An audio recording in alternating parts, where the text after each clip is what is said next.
How to get stimulus check on TurboTax. Hi guys, welcome to our channel. Let's begin. If you didn't receive your stimulus check or got less than you were eligible, you can claim it as a recovery rebate credit on your tax return using TurboTax. The first thing you want to do is check if you qualify for recovery rebate credit.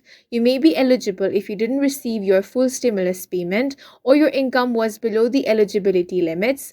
Now, you want to log into your TurboTax account and start a new return, then enter your personal details. Now, you want to go to Deductions and Credits. Here, scroll down and find Recovery Rebate Credit. Then, TurboTax will ask if you received stimulus payments. If you received less than you were eligible for, TurboTax will automatically calculate your additional credit.